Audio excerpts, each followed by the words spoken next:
For this lesson, we need to make sure that we have our three functions in our calculator. We have already put in the slope of a line and the line point slope. Let's go over to here and highlight this line point 1.2 and put it into our calculator.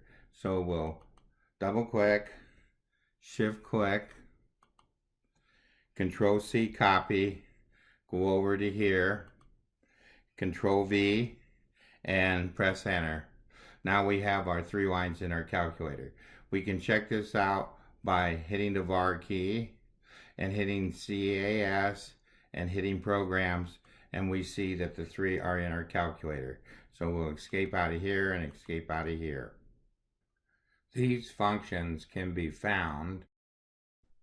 Make the window full size. Go back up to the top of the page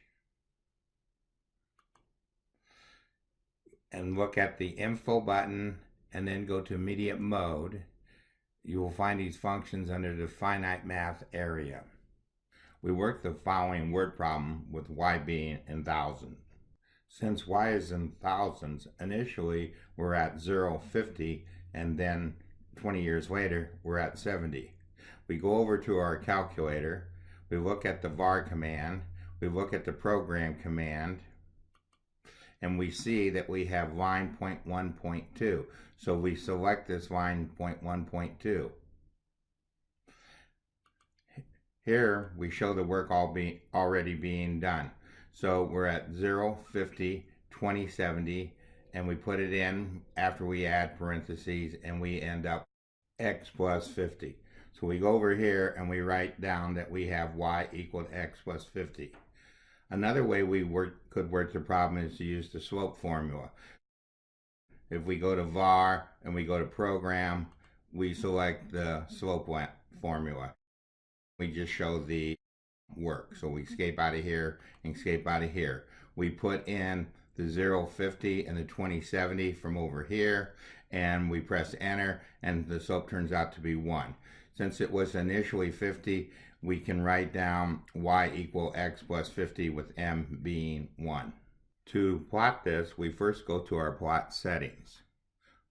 Shift and plot gives us the settings. We have already set this up to go from x is equal to minus 10 to 30, since we're going from 0 to 20 with our points over here.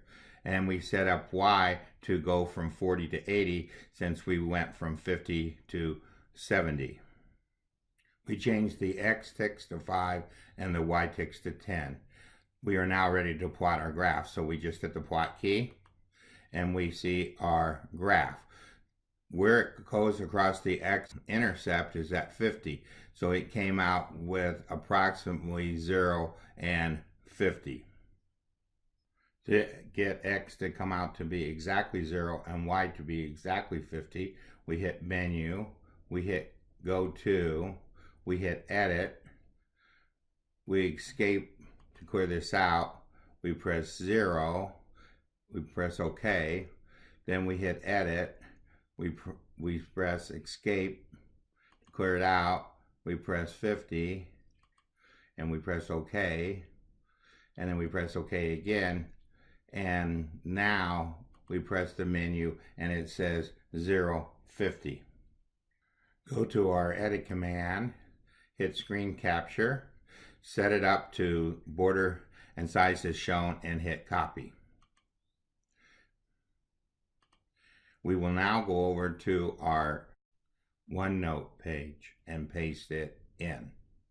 For purposes of the video, we show the Onenote page already pasted in and the Onenote graph already done. To see how we create the Onenote graph, we move over to the Onenote page. We're in the drawing section, so we use the lasso tool to select this equation of a line. We press the math button.